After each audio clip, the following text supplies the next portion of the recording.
Tomar sus asientos, mis hermanos. Aleluya. Gloria a Dios. Jade, Dios te bendiga. Ángel, Dios te bendiga. Los saludo a ellos dos de manera especial porque conmigo nunca se sabe. Y yo creo que esa es una característica particular. Mientras veníamos de camino, yo le digo a mi sobrina y a mi hijo, ellos me preguntan, papi, ¿te toca predicar hoy? Yo sí, me toca predicar hoy, y a ti te toca cantar y a ti te toca orar por mí. Papi, pero ¿por qué tú no me lo dijiste antes? Porque yo me hubiese preparado. Gloria a Dios. Que los hijos de Dios se quieren preparar para servir al Señor. Le damos gloria a Dios por eso, ¿verdad? Pero tengo una noticia para usted. Y es que toda nuestra vida como creyente es una vida de preparación. No es el día que le van a dar una oportunidad en el púlpito o en la iglesia que usted tiene que pensar en que tengo que prepararme. Cada día que usted se levanta, usted tiene que tener una actitud de prepararse para lo que Dios quiere hacer con usted. Es cada día, es cada momento. Imagínese usted que de repente el Señor diga, hoy voy a buscar a mi iglesia. Usted le va a decir al Señor Jesucristo, Señor, ¿y por qué no me lo avisaste antes? No me diste tiempo a prepararme. Lamentablemente esa es la actitud que estamos teniendo muchos creyentes de hoy en día. Estamos esperando que nos avisen para una ocasión. Y tienen que decírnoslo con mucho tiempo de antelación para comenzar a hacer ajustes y preparativos. Como para cuando nos vamos a casar. Tiene que ser un año antes, porque si no es un año antes, hay muchas cosas que hacer. Hermano, la fe cristiana no son como las situaciones seculares. La fe cristiana es una fe que nos dice cada día, tienes que estar preparado, porque hoy yo te puedo usar, pero hoy también puedo venir a buscarte. ¿Y qué le vamos a decir al Señor? Ay, Señor, tenía que avisarme con antelación, por lo menos una semana antes para yo prepararme, porque hoy no me ha dado tiempo de ir al salón. Hoy no me ha dado tiempo de ir a la barbería a recortarme. Es que hoy no estoy vestido adecuadamente para presentarme delante de ti. El creyente tiene que estar preparado en todo momento. Su corazón tiene que estar dispuesto para recibir al Señor, para recibir su voz, para escuchar sus ordenanzas. De lo contrario, simplemente seríamos un religioso más en el montón. Así que yo espero que, aunque esta no es la predicación de hoy, pero llévese eso para su casa y lléveselo bien guardadito en su corazón. Que si en algún momento se le solicita hacer algo, usted no diga, no estoy preparado. Eso lo aprendí hace muchos años. En un momento que me invitaron a la universidad a predicar porque el predicador no había ido. Me dice, hermano David, fulano le tocaba hoy predicar y él no estaba aquí. ¿Usted puede dirigir la prédica? Bueno, yo tengo conocimiento de la palabra de Dios. No hay problema. Pero de todas las prédicas que he hecho en mi vida, esa ha sido la prédica en la que yo me he sentido más frío. Ni yo sentía la presencia de Dios. Y estaba hablando de la Biblia. Pero mi corazón y mi espíritu no estaban preparados. Y antes de hacer cualquier cosa para Dios, primero tiene que estar preparada mi actitud, mi mente, mi corazón, porque la palabra de Dios dice que voy a amar al Señor con todo esto. Y entonces el Señor va a hacer lo que tenga que hacer con lo poco que tú tengas y con lo poco que yo tenga.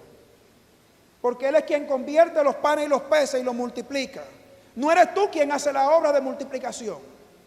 El Señor es quien pone palabra en tu boca para edificación. No eres tú con la sabiduría y el conocimiento bíblico que tengas que vas a hacer algo. No importa cuánto tú sepas de la Biblia, si tú no estás preparado espiritualmente para bendecir a otro en el nombre de Jesucristo, no importa lo que tú hagas, no va a pasar nada. Y a partir de ahí, decidí en mi mente, en mi corazón, Señor, perdóname, pero a partir de ahí tengo que estar preparado para ti, para el momento que tú decidas usarme. Para el momento que tú decidas usarme. Así que lo primero que tiene que estar preparado es usted espiritualmente. ¿Cómo tú estás espiritualmente? Leamos la palabra de Dios. Segunda Timoteo capítulo 4. Y vamos a leer algunos versículos, versículo 9 en adelante. Gloria a Dios. Dice así la palabra del Señor. Procura venir pronto a verme. Perdón, ahí no. Versículo 6 en adelante, versículo 7 en adelante. Segunda Timoteo, capítulo 4. Versículo 1. He cruzado un poquito con los versos, pero es versículo 1, capítulo 4, versículo 1. Dice la palabra de Dios. Te encarezco delante de Dios y del Señor Jesucristo, que juzgará a los vivos y a los muertos en su manifestación y en su reino, que predique la palabra, que inste a tiempo y fuera de tiempo, redarguye, reprende, exhorta con toda paciencia y doctrina, porque vendrán tiempos cuando no sufrirán la sana doctrina, sino que teniendo comezón de oír, se amontonarán maestros conforme a su propia concupiscencia, y apartarán de la verdad el oído, y se volverán a las fábulas. Bueno, durante todo el mes hemos estado hablando sobre el mes de la Reforma Protestante. Y hemos estado hablando, primero hablamos sobre la gracia, ¿verdad? Sola gracia. Luego estuvimos hablando sobre sola fe. Luego estuvimos hablando sobre solo Jesucristo. En el día de hoy vamos a estar culminando con esta serie y vamos a estar hablando sobre solo la Escritura y solo Dios. Y estos 5 puntos doctrinales son la base de los reformadores en su inicio en el siglo XVI. Y en el siglo III,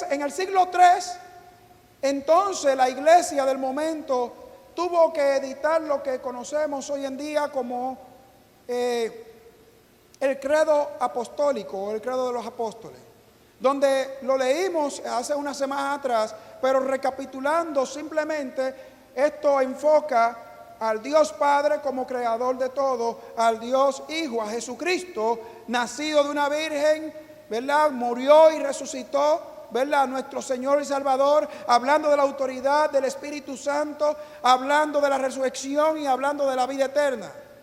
Y este credo en ese momento se diseñó para que los creyentes que por la situación que estaba pasando socio-religiosa del momento, estaban algunos flaqueando, y entonces se estableció este credo apostólico donde todos los creyentes de la época tenían que aprendérselo de memoria.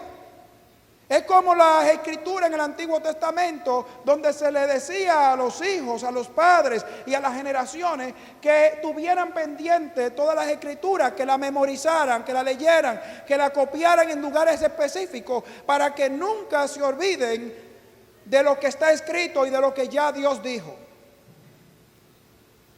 En el siglo XVI, cuando surge la Reforma Protestante, surge precisamente porque la iglesia del entonces, muchos comenzaron a apostatar de la fe, creando nuevas ideas que se impusieron o que se querían imponer como doctrinas en el momento, pero que están muy lejos de lo que Dios decía y de su palabra.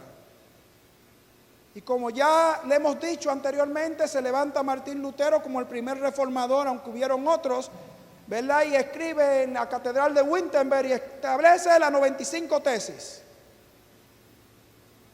donde en esta estipula su oposición a muchas tradiciones que se querían imponer en el momento. Y esta es la situación que el apóstol Pablo hoy en día, o en el momento, le está diciendo también a Timoteo: te insto a que tú prediques la palabra de Dios, porque va a llegar el momento en que la sana doctrina, van a sufrir la sana doctrina, van a comenzar a escuchar fábulas, a escuchar nuevas ideas, nuevos pensamientos. Y hoy en día estamos sufriendo eso también.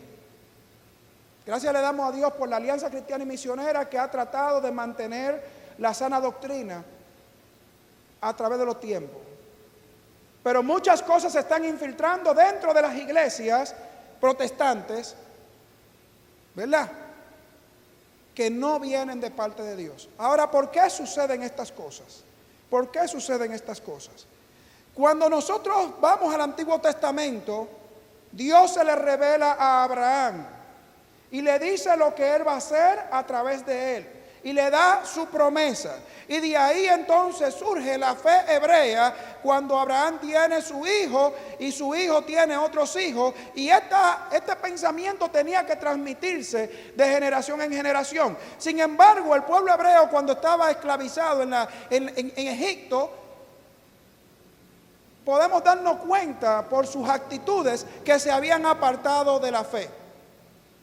Y es cuando Dios levanta a Moisés.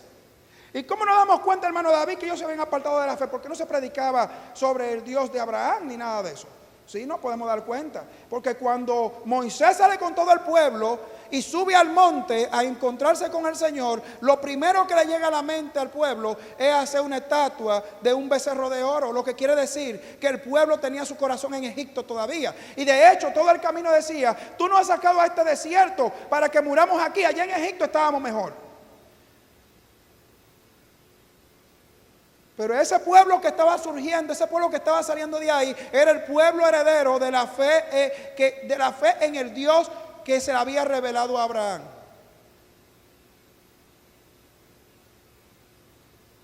El gran problema, por lo que hace que la reforma protestante surja, es precisamente por la cantidad de tradiciones que van surgiendo dentro de las iglesias. De hecho, cuando Jesús viene y se presenta en el Nuevo Testamento como el Mesías, ya había muchas tradiciones entre los fariseos. Y Jesús reclamó eso. Ustedes le imponen carga al pueblo que ustedes mismos no están dispuestos a llevar sobre sus hombros. Y ahí vemos una reforma espiritual cuando Cristo comienza a establecer el Evangelio y a enseñar al mundo del entonces, a la gente del entonces, cuál es la voluntad de Dios. Y muchos creyeron. ¿Cuál es la voluntad de Dios? A Josué el Señor le dijo: procura guardar la ley que fue dada a través de mi siervo Moisés. Gloria a Dios. Permítanme leerles. Versículo 7. Solamente esfuérzate y sé muy valiente para cuidar de hacer conforme a toda la ley que mi siervo Moisés te mandó. No te apartes de ella ni a diestra ni a siniestra, para que sea prosperado en toda cosa que emprendas. ¿Qué fue lo que le dijo? No te apartes de la ley, no te apartes de la palabra que ya yo he dado a través de mi siervo Moisés. Él no le dijo: ve y prepárate mejor militarmente. Tú tienes que usar tal estrategia militar para que conquistes. No, lo primero que le dijo: procura guardar la ley que fue dada a través de mi siervo Moisés. No te apartes ni a la derecha ni a la izquierda, para que te vaya bien en todo lo que emprendas. Entonces la clave es solo de escritura. Gloria a Dios por todos los hermanos que por las mismas escrituras se han inspirado y han escrito pensamientos, ¿verdad? Hermanos, buenos exégetas, buenos maestros, personas temerosas de Dios, han hecho muchos escritos sobre lo que dice la palabra de Dios, sobre algún pasaje de la Biblia, alguna interpretación personal, sobre cosas buenas. Gloria a Dios por eso. Gloria a Dios por eso. Pero es triste ver cuando un hermano en la fe sustituye la Biblia por cualquier escrito que haya hecho cualquier otro hermano. Recuerdo cuando salió el libro de Rick Warren, 40 días con propósito. Todo el mundo 40 días con propósito. ¿Quién está leyendo 40 días con propósito ahora? ¿Es malo leer 40 días con propósito? No. Pero el problema que tiene la iglesia de hoy en día, y cuando hablo de la iglesia de hoy en día no estoy hablando de casa de bendición, estoy hablando de toda la iglesia en sentido general, es que el manual de procedimiento que Dios dejó para todo creyente lo hemos puesto en un segundo plano. Y es por eso que la iglesia comienza un proceso de descarrío, como pasó en el siglo XVI. Porque estamos dejando la sana doctrina, estamos dejando las santas escrituras para sustituirla por pensamientos de hombres que surgen después, pareciendo ser buenos creyentes o incluso pareciendo ser santos que están fríos delante de la presencia de Dios.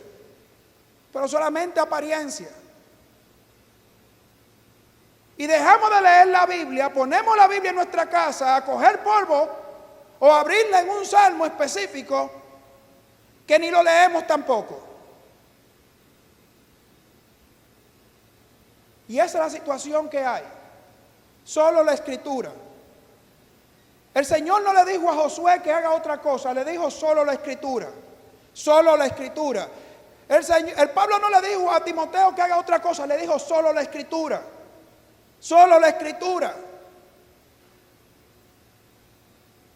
Los apóstoles, cuando Pedro hizo su primera predicación, no hizo otra cosa que citar las Escrituras. Esto fue lo que dijo el profeta Joel: en los postreros días se derramará el Espíritu sobre toda carne. Él no se puso a inventar, no se puso a buscar pensamientos teológicos de los religiosos de la época o de esos grandes maestros que se decían ser grandes maestros en la época. Él citó las Escrituras, solo las Escrituras, porque ellas son las que nos parecen que podemos encontrar la vida eterna, así le dijo el Señor a aquellos que se acercaban. Escudriñar las Escrituras porque a ustedes les parece que allá se encuentra la vida eterna. Entonces, ¿por qué nosotros le damos preferencia a otras cosas para sustituir las Escrituras? La iglesia de aquel entonces, en la medida que iba creciendo en sus tradiciones, en esa misma medida se iba apartando de las Escrituras. Y cuando usted ve cuál es la base, bueno, ponemos siempre en primer lugar la Biblia. Todas las congregaciones, todos los movimientos, todos los concilios dicen que la Biblia es la base principal de su fe.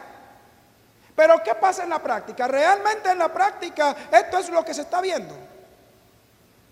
Decimos la Biblia es la base principal de nuestra fe. Pero cuando llevamos a la práctica las cosas que tienen que practicarse, entonces como que las Escrituras se ven opacas. Porque cada uno comienza a sacar lo que quisiera, lo que entiende que es lo que me conviene, lo que no altera mi estado ni mi estatus. Y entonces eso es lo que yo tomo de ella. Es como, por ejemplo, decir el Evangelio de la prosperidad que hoy tanto se habla. Yo me pregunto, ¿cuántos de los apóstoles se quedaron ricos al final de su vida? ¿O se hicieron millonarios? ¿Cuántos de los apóstoles andaban en los mejores caballos en su época? ¿O en los mejores camellos? Al contrario, cuando Jesús los mandó a ellos, lo que les dijo fue: no lleven alforja, no lleven doble capa. Miren, donde los reciban, ahí entonces ustedes participan de lo que ellos le den. Pero el Evangelio de la prosperidad no dice eso. Lo que dice es que el que es pobre está en pecado y está bajo maldición. Entonces son fábulas. Agarramos 2 o 3 pasajes que hablan sobre la bendición de Dios y no nos salimos de ahí para justificar que lo que yo quiero es hacerme rico. Y de ahí saco hasta libros. ¿Cómo hacerme rico? O saco la superespiritualidad. ¿Cómo yo puedo ser el Superman espiritual? Y me pregunto yo, ¿dónde queda el someterse a sola Escritura? Me pregunto yo, ¿dónde queda el hacer lo que los apóstoles hacían en la primera iglesia? Gloria a Dios. Cuando decían lo siguiente, escuchen bien esto. Aleluya. Capítulo 2, versículo 42 del libro de los Hechos. Versículo 41. Así que los que recibieron su palabra, esto es en la primera predicación que hizo el apóstol Pedro. Así que los que recibieron Gloria a Dios. Así que los que recibieron sus palabras fueron bautizados y se añadieron aquel día como 3,000 personas. Y perseveraban en la doctrina de los apóstoles. ¿En qué era que perseveraban? En la doctrina de los apóstoles. Toda iglesia cristiana tiene que perseverar en la doctrina de los apóstoles, no solamente la que estaba en el año 1, o en el año 30, o 33. Porque de ahí es que surge la fe que hoy predicamos. No es del pensamiento de David, o de lo que se llaman ser apóstoles en nuestro tiempo, o de lo que se hacen ser pasar por profeta en nuestro tiempo. Y dice que perseveraban en la doctrina de los apóstoles, en la comunión unos con otros, o sea, estaban en común acuerdo uno con otro. Y en el partimiento del pan y las oraciones, y en las oraciones. Perseveraban en estas 4 cosas. Hoy en día, cuando se habla de un culto de oración, ¿qué pasa? 2 o 3 hermanos son los que asisten al culto de oración. Tenemos culto de oración los jueves. Había que hacer una filita de silla aquí adelante para no pasar vergüenza, porque no había gente que orara. Y siempre la misma persona. Y yo me pregunto, ¿así es que van a surgir la superespiritualidad de mucha gente? Con buenos deseos, pero sin hacer lo que el Señor ordena a través de las Escrituras. Cuando estos grandes hombres del Antiguo Testamento tenían dificultad, lo primero que hacían era irse a la presencia de Dios y establecer un vínculo de oración con Él. Y pedirle al Señor dirección en todo lo que iban a hacer, como hemos orado muchas veces nosotros, por dirección. Y cuando las cosas no estaban saliendo bien, como ellos entendían que debía salir, entonces le preguntaban: Señor, ¿qué es lo que está pasando? ¿Por qué la situación se nos está escapando de la mano? ¿Por qué las cosas no están saliendo como quisiéramos? Como pasó con Josué y la persona de adentro del grupo que cometió el anatema. Y entonces el Señor hablaba a su pueblo y revelaba lo que había pasado. Pero el Señor no hizo una doctrina, Josué no hizo una doctrina de esa situación en particular. Pero sí quedó plasmado en la Biblia para que nosotros sepamos que cuando desobedecemos la palabra de Dios, no van a dejar de llegar las consecuencias. Entonces esta gente perseveraba en estas 4 cosas. Y más adelante el versículo 43 dice: y sobrevino temor a todas personas, y muchas maravillas y señales eran hechas por los apóstoles. Todos los que habían creído estaban juntos y tenían en común todas las cosas, y vendían sus propiedades y sus bienes, y las repartían a todos según su necesidad de cada uno. Y decía en el versículo 46: y perseveraban unánimes cada día en el templo. ¿Dónde perseveraban unánimes cada día? Y por eso es que el libro de los Hebreos escribe diciendo: no dejando de congregarse como muchos tienen por costumbre. Pero yo pienso que a mí me convocan el domingo al templo, y el domingo que yo pueda ir al templo, ese es el día que yo he agradado al Señor, o ya con eso yo cumplí con el Señor. Pero si me agregan otro día para ir al templo, hay problema, porque es que yo no tengo demasiada ocupación. Entonces, yo quiero saber dónde está el Dios al que usted le cree, o al que yo le creo. Si yo le voy a comenzar a poner trabas al Señor en la forma que Él quiere operar en mi vida, o en la forma que Él dispuso que se opere en la iglesia. Aquí dice: perseveraban cada día en el templo. Perseveraban unánimes cada día en el templo. Cada día. No un domingo, no un sábado, no un jueves. Y cuando a la iglesia le dicen: tenemos vigilia, tenemos retiro, tenemos culto de oración, siempre tenemos una excusa para decir: no puedo asistir porque es que tengo un compromiso mayor que el compromiso que tengo con Dios. Pero queremos ser llenos del Espíritu Santo. ¿Acaso no dice la palabra de Dios en la Escritura que es mejor la obediencia que el sacrificio?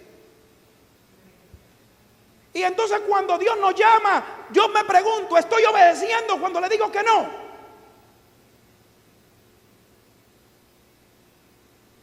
Y no solamente que le digo que no, que por cualquier cosa le digo que no.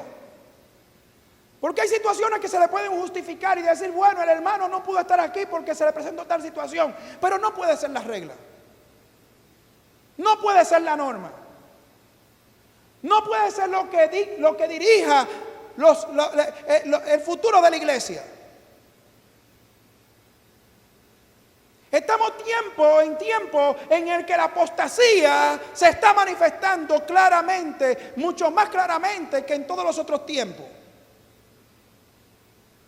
¿Y qué es la apostasía, hermano David? La apostasía simple y llanamente es yo cambiar mi fe por otra cosa. Sustituyo mi fe por otras cosas que yo quiera creer. En un término muy simple y buen dominicano. Estoy sustituyendo yo los principios bíblicos, las ordenanzas bíblicas, por cualquier cosa que a mí se me ocurra. Pero queremos ser llenos del Espíritu Santo y queremos irnos con el Señor. Y cuando el Señor venga, yo quiero irme con Él. Hermano, la iglesia en todos los tiempos, y cuando hablo de la iglesia no estoy hablando solamente después de Cristo, estoy hablando en todos los tiempos, ha sufrido situaciones difíciles. Cuando Dios decidió comenzar a levantar jueces en el Antiguo Testamento, fue porque al morir Josué, el pueblo comenzó a caminar desenfrenadamente en todo lo que Dios había dicho a través de Moisés y a través de Josué que no debía de hacerse.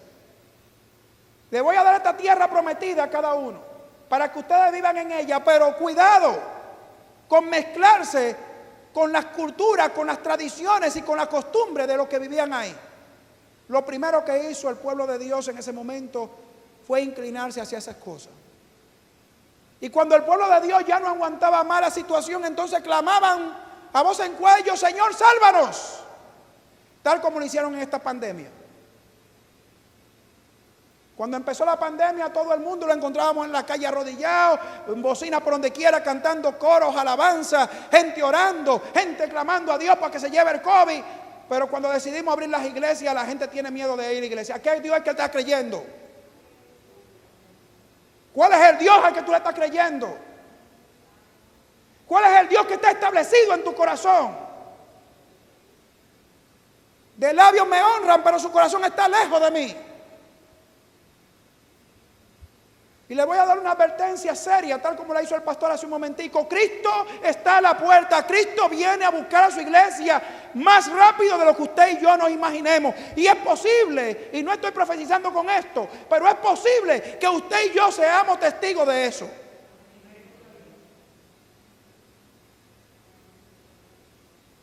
Muchos se alarman por lo que dijo el Papa, pero la iglesia de Jesucristo no debía alarmarse de eso. Porque ya la Biblia lo había dicho que muchos iban a apostatar, iba a haber apostasía. Y esto es una forma de apostasía. Y si viene de un alto mandatario como él, ¿qué se espera de los que están debajo? Entonces Tesalonicense en su escritura dice, Pablo dice, primero debe manifestarse la apostasía y el hijo de iniquidad. ¿Se está manifestando la apostasía? ¿Qué es lo que nos falta ahora? Entonces la iglesia tiene que abrir sus ojos espirituales y entender que esto no es una broma, esto no es un juego. Su salvación está puesta en juego. Dios nos ayude a nosotros a permanecer firmes hasta su venida. Pero esto no va a ser con simple deseo y pensamiento. Usted tiene que tener una actitud de cambio. Usted tiene que tener una actitud que vaya conforme a las Escrituras, no conforme a sus pensamientos o a los pensamientos de alguien más. Tiene que ir conforme a lo escrito. Cuando alguien pecaba, Jesús le decía, vete y no peques más, no sea que te pase algo peor. Te he perdonado, te he limpiado, te he restaurado, te he levantado, te he dado mi palabra para que tú tengas la guía, para que tú sepas cómo caminar en esta fe, que es la fe verdadera. Te he dado todo eso, para que no tropieces. A los apóstoles les decía, manténganse velando y orando para que no entres en tentación. Me pregunto, ¿es nuestra vida lo principal la oración?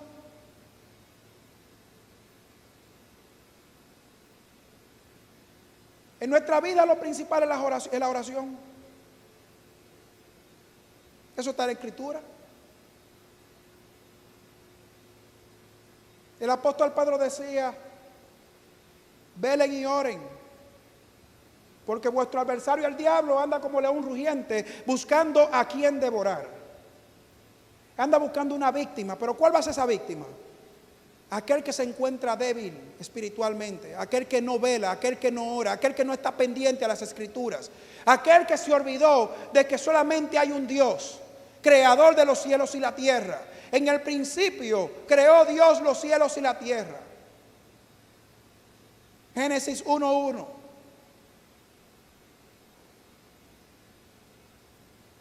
No hay otro Dios en el cual podamos ser salvos. No hay otro nombre fuera del nombre de Jesucristo en el cual podamos ser salvos, hermano. No hay otro camino, no hay otra verdad por donde usted pueda transitar y llegar al cielo. No, no lo hay. No lo hay. Lo que Dios busca de usted no es que usted sea el hombre que más prodigio y milagro haga. Lo que busca de cada uno de nosotros es que seamos obedientes a las Escrituras. Es que hayamos creído en Él, que creamos en ella, sabiendo que vienen de sus palabras, que vienen de Él, que Él permitió que se escribieran, no por una persona que le surgió hacer muchas cosas, no, puso mucha gente en el camino para que no haya duda alguna de que la Escritura es infalible y que no importa en la época o el lugar donde se hayan escrito, ellas no tienen contradicción. Entonces, ¿por qué preferimos buscar otros pensamientos secundarios? Y comenzamos a inventar cosas por cosas que vemos que otros dicen que debemos de hacer. Y ni siquiera nos preocupamos muchas veces en ir a la Escritura a ver si eso que dicen realmente se ajusta a la Escritura. Las tradiciones son buenas hasta que ellas se apartan de la fe. ¿Me dio a entender? Nosotros como Alianza Cristiana y Misionera, nosotros como iglesia local, tenemos nuestra forma de culto, tenemos nuestra tradición. Y esto va a estar bien hasta el momento que entren en contraposición con lo que dicen las Escrituras. Y es por eso que cada creyente tiene que hacerse eco de leer las Escrituras. Cada creyente tiene que preocuparse por decir qué dijo Dios en su palabra. Porque por eso hay miles y miles de personas que andan a la deriva pensando que andan caminando derecho y están más torcidos que una mata de mango mal sembrada. Porque piensan que están bien, porque simplemente no escudriñan las Escrituras. Para ellos están bien. Yo no los culpo. Porque como dice el apóstol Pablo a Timoteo, van a surgir muchos maestros. En el siglo XVI a ellos no les interesaba a la iglesia del momento que la gente entendiera el latín o que la gente agarrara la Biblia con su propia mano y la leyera. ¿Por qué? Porque mientras más ignorante es el pueblo, con más facilidad le vendemos gato por liebre. Cuando el pueblo ignora las Escrituras, es una presa fácil. Y es más fácil porque ignora también quién es el Dios de la Escritura. La gente conoce al Dios que otro le presenta, pero no conoce al Dios de la Escritura, porque no leen la Biblia, porque no ven los portentos, las maravillas, lo que Él dijo. Jesús le decía cuando vino, y estoy terminando, con que ustedes decían, ojo por ojo y diente por diente, mas yo os digo, el que te da de un lado, ponga la otra. No está hablando de una señal literal, como dice la Escritura, sácate un ojo para que es mejor que te saque el ojo. Mejor entrar al cielo tuerto que con los dos ojos en el infierno. Lo que está hablando es qué es lo que tú ves, pero también qué es lo que tú haces. El que te dice llévame la carga una milla, llévasela dos. ¿Por qué? Porque ellos entendían el lenguaje. Los romanos tenían por norma que a quien ellos quisieran de los judíos decirle, mira, esta carga tiene que llevármela por una milla, ellos tenían que hacerlo sin protestar.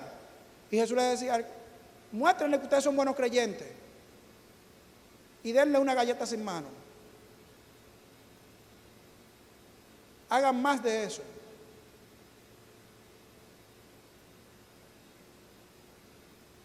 Al que te odia, ámalo.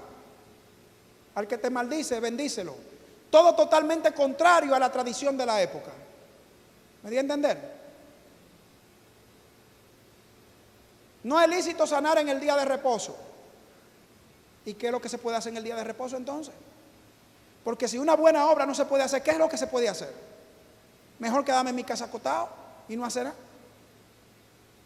Porque no había entendimiento, pero Jesús vino a traer un entendimiento claro de su obra.